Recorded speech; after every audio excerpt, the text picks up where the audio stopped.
Wonder Dreams Come True. Oh, hi, audience. My name is Raj Chetta, and welcome to another Crimson Artist movie review. And this is a film I've been wanting to talk about since it was even announced, actually.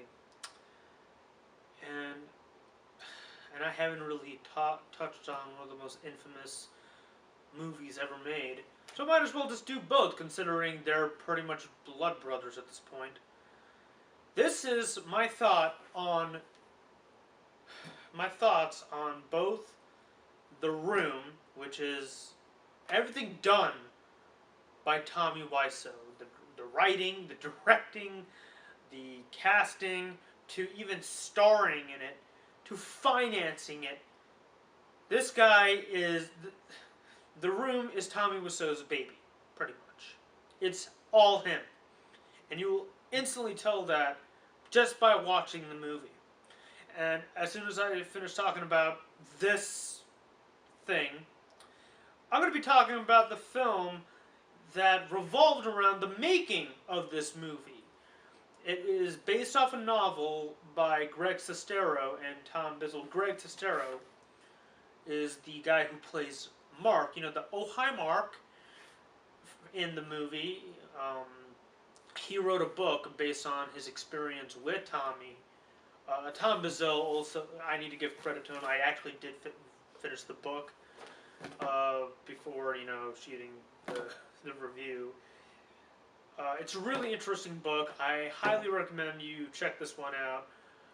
If you are interested in seeing the movie, you still might want to check this out because it holds a lot more detail than the movie does. But I'll get into that in a bit. But definitely worth picking up at your local bookstore. Now, The Room is a film that is widely regarded as one of the worst movies ever made, but it just so happens to be one of the best movies ever made. It's a movie that is so bad it's good. It's a movie that you can just instantly put on your either DVD player, Blu-ray, it's on Blu-ray by the way, and you can just sit back and roast the ever-living shit out of it. If not, if you really loved the movie, like genuinely loved it, you can just sit back and have a great time. It's a movie that, just like Tommy Wiseau himself, is an enigma on its own. Is this meant to be taken seriously? The story and everything wasn't meant to be that serious? Or was this a dark black comedy written by an unintentional genius? That's the beauty of this movie. I think that's kind of a message that Tommy unintentionally was trying to tell throughout this entire movie, and I'll get into that. So, let's talk about The Room, shall we? The Room stars, as I said before, and directed, Tommy Wiseau. He plays Johnny, a businessman. I think he's like a bank teller or whatever. He works at a bank. That's the only thing I know of his job in the movie. Okay, he works at some finance company or whatever, and he's going to get married to a really, really sexy blonde named Lisa. Unfortunately, Lisa doesn't find him all that compelling anymore, so he wants to move. She wants to move on from Johnny, and by doing so, she decides to have an affair with Johnny's best friend Mark.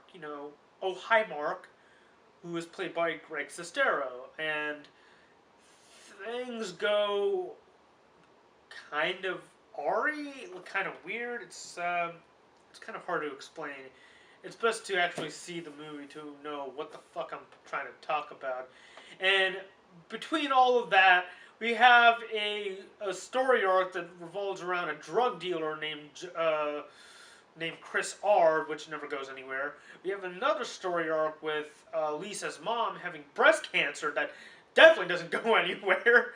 We have another subplot of two random strangers, two random friends of Lisa's, coming into their apartment and about to have sex, which of course doesn't go anywhere.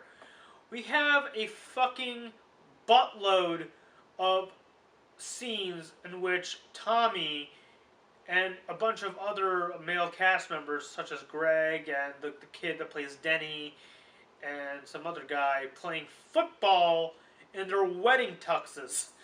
This is like, there's. What is this movie? I don't know what this movie is. It's. Oh my god. Jeez! This really is an enigma!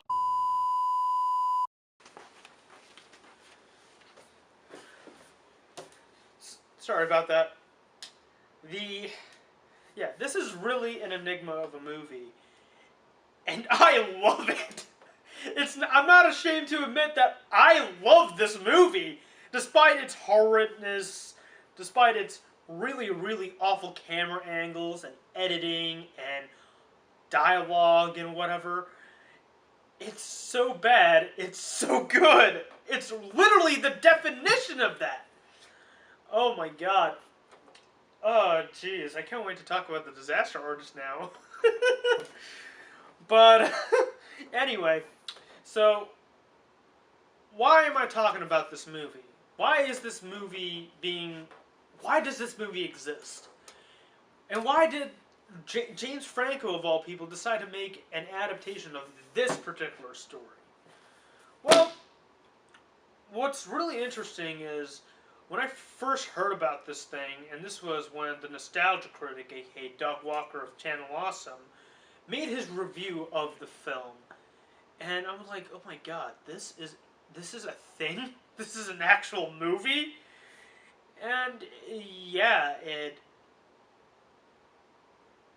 is. It's a movie. It's an actual movie that was made by this guy. This guy.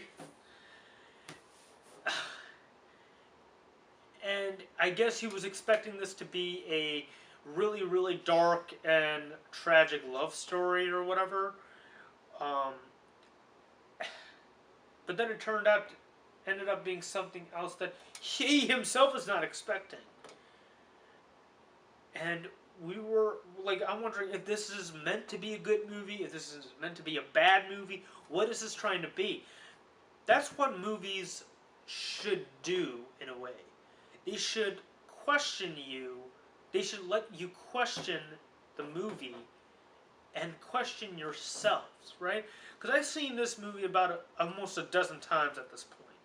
And I still can't find the answers to what am I supposed to label this movie. I really can't.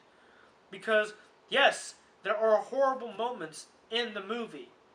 This is a terribly shot movie. It's terrible.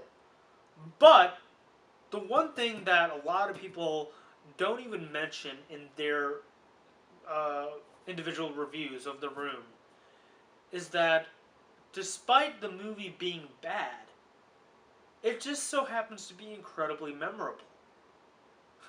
And this is not the first so bad it's good movie that has that title. It's really odd, but when I look at, say, a movie like Batman and Robin, or Son of the Mask, or any movie by Uwe Boll, despite how really shitty they are, for some reason, if you have seen those movies, of course, they managed to come back in a really, really weird way. And The Room has by far some of the most memorable and quotable moments ever put to film. From "You Are Tearing Me Apart, Lisa," to the flower shop scene, which should be just simple, just going to grab a dozen roses, but it ends up going something like this. It's in the book somewhere. I gotta find it, but hold on. Try to find this shit.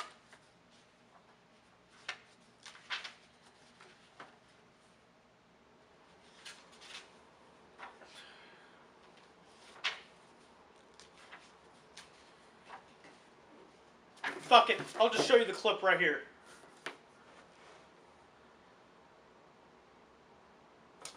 Yeah. So, and there's that scene.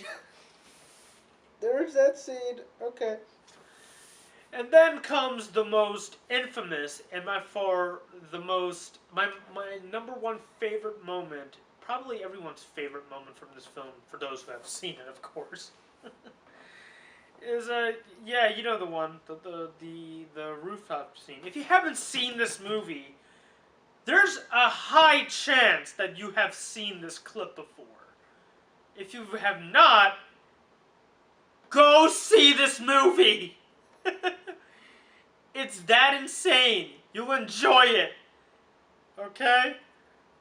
You know what? I don't want to reenact the... I'm going to try my best to do it, but I'll show you the clip itself anyway. Here's my take. Here we go. I'm not going to do the movements or whatever. I don't even have a water bottle on me, but here it goes. I did not hit her. It's not true. It's bullshit. Wait. Fuck it. I'll just show you the clip. I did not hit her. It's not true. It's bullshit. I did not hit her. I did not. Oh, hi, Mark.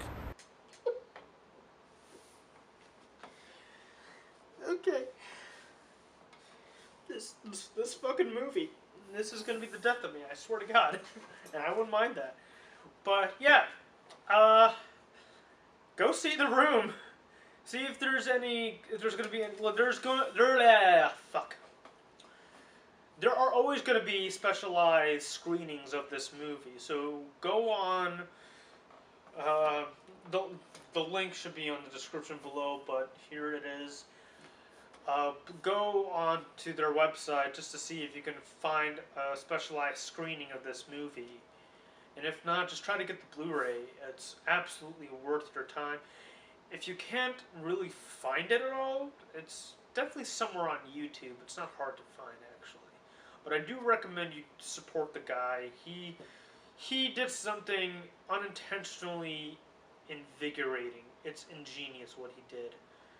He started a phenomenon without even meaning to start a phenomenon. He just wanted to make a movie that ended up being really, really shitty. This is so weird. But I love it. I fucking love it.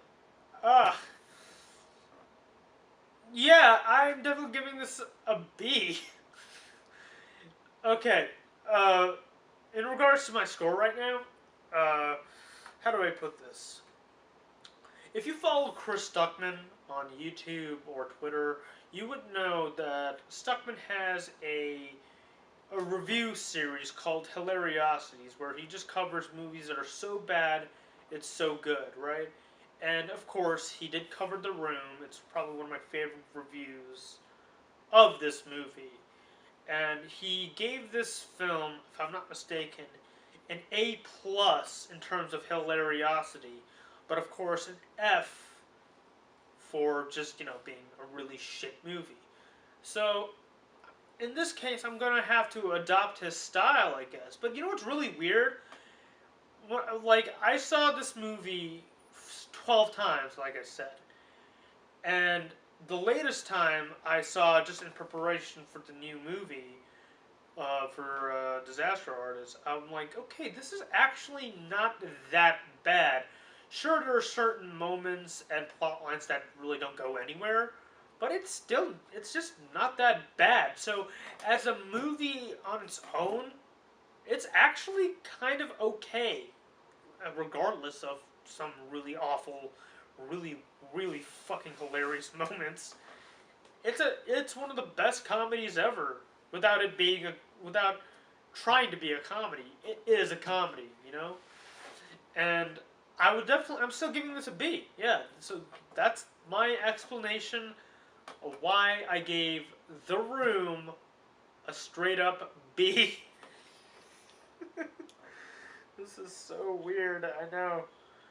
Oh god. Now, the movie itself is an interesting story. What happened? What mindset do you have to be to make a movie like this? And Greg Sestero, who, like I said, did play Mark in the movie, who also happens to be Tommy's best friend in real life, he decided to write his take, his own perception on what happened 15 to 16 years, 17 years ago. Yeah, it's pretty much been 17 years since The Room began in production. It's kind of strange when you think about that. 17 years this movie was made, technically. So, here we go. Here is my take on The Disaster Artist. I saw it at a select movie theater in New York a couple of days ago. It's still fresh in my mind. I am definitely going to see this movie again for sure. Hell, I might as well just buy it on Blu-ray because it's definitely one of the best movies I've ever seen. And it's definitely James Franco's best performance yet. I'm not a huge fan of the guy personally. He can be a hit or miss actor, you know. Sometimes he can be in films like, say, the original Spider-Man trilogy, or 127 Hours. I thought he was brilliant in that. But then he just goes off the rails and becomes a total prick. And I'm like, okay, I can't stand this guy. I really can't. That's not all the time, okay? It's just like, he's that kind of guy, you know? But then comes a movie where he literally has to change his persona, not become James Franco. He becomes Tommy Wiseau in this movie. Okay? So, the Disaster Artist, written by, well, you know, Greg Sestero. It's right there on the title, on the cover of the book. But the movie is directed, produced, and stars James Franco. It also features his brother David Franco, who plays Greg in the movie. It also has Seth Rogen, who played the camera second slash quote unquote secondary director. You know, the guy that is trying to make this thing look and feel good the best he can, despite, you know, Tommy, you know. So the story of The Disaster Artist follows two individuals that are trying to make it big in Hollywood. You know, they get inspired by James Dean.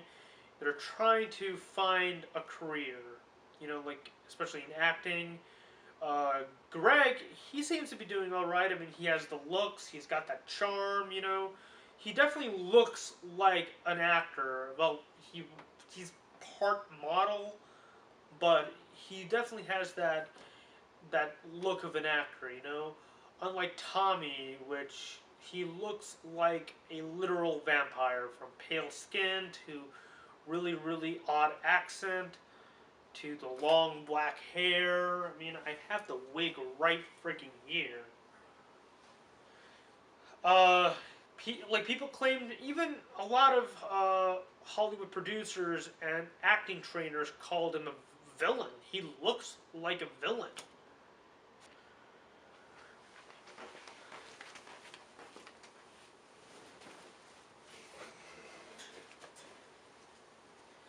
He looks like a villain, and when there was this moment where he looked like he was about to lose it. He does not have that passion anymore. You kind of feel for him a little bit. And Greg, like they insist that, you know what, fuck it, let's just make our own movie. Pretty much, it's like The Room is the result of a last resort, basically.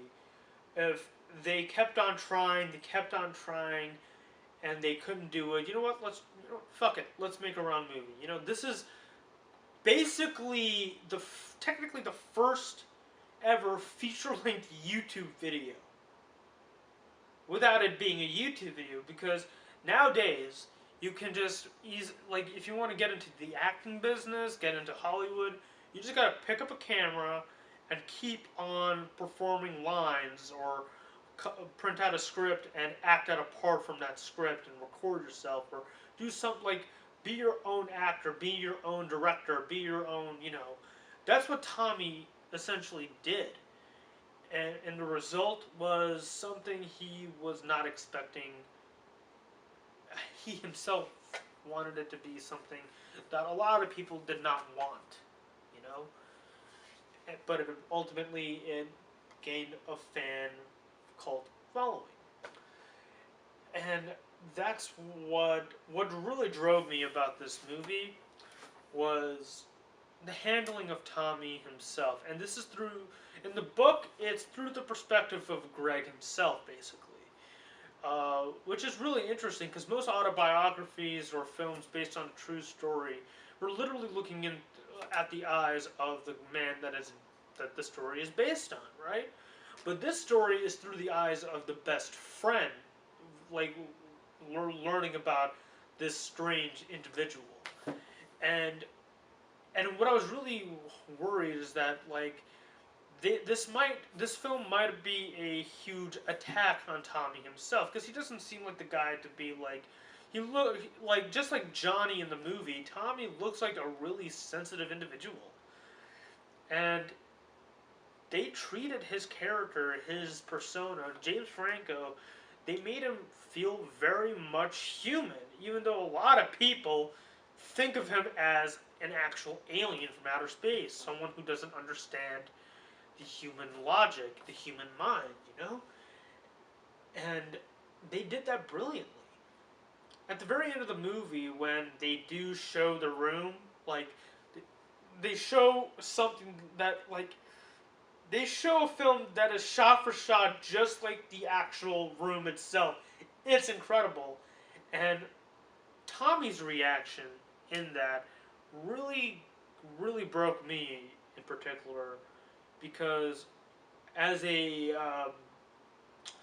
fellow graduate from Rutgers Mason Gross, when I got my first in-class critique, and it was highly negative, mind you, I was feeling kind of down. I was just, I couldn't do it. I felt exactly how Tommy felt when he thought that everybody hated this movie, But after some motivation from my friends and family and the Disaster Artist case, Greg being the support, it was actually one of the most satisfying and heartwarming moments. This is definitely a tragic and heartwarming story about one trying to make his way into the world. And he did so in one of the most unexpected ways imaginable. And a lot of people really should take a look at this movie, not because of the fact that it is based on the making of one of the most infamous movies of all time, but people should look at this and understand what people really go through when they're trying to get into this line of business. Because it's not easy. It really is a tough way to get in. And looking at Tommy and Greg's story here, it's simply jaw-dropping of how things really do end up. And what happens when you take that last measure, The Room is an example of a last measure gone surprisingly right and wrong for both the right and wrong reasons, And that's why I love this movie. It's not because of the comedy. The comedy is brilliant. James Franco, Seth Rogen, Dave Franco, they all pulled themselves really, really well. It's a funny movie, for sure. But the point of the movie is what struck out to me. And it's one of the many reasons I should highly recommend this picture. Don't see anything else right now unless you're really amped up for Star Wars. Just go see this movie. It's that good. It's probably one of the best films of the year, and that's saying a lot because I've seen a lot of movies this year, and in which I thought they were like best movie of the year, like Logan, Blade Runner, and The Disaster Artist is another film that I'm so grateful that I got the chance to see on the big screen a week early before everybody else does. So, if you haven't seen this movie yet, I highly suggest you check it out. The Disaster Artist is a definite A+ in my book. Definitely go check it out, and of course, go see The Room. I think you don't have to see The Room in order to see this movie, nor do you have to read the book in order to see this movie. But I think it would be a lot funnier if you did see The Room, because some of the jokes that do end up in the film will not come off as strong. So, my recommendation, go see The Room first before you watch The Disaster Artist. But if you don't want to do that, and if you're still intrigued on seeing this movie, go right ahead. I think the film itself should give you should convince you to go see The Room anyway. But yeah, The Disaster Artist is definitely a disastrous A freaking plus, man. I'm so happy about this movie. Oh my god. So, did you see The Disaster Artist? Did you see The Room? Did you love The Room? Did you hate The Room? Did you love The Disaster Artist? Let me know in the comments below. I would love to know your opinion on these two films. This is one of the craziest movies I've ever had the chance to watch, and I'm so glad. So yeah, comment, let me know what you think, hit like, subscribe, and I'll see you later. So anyway, how is your sex life?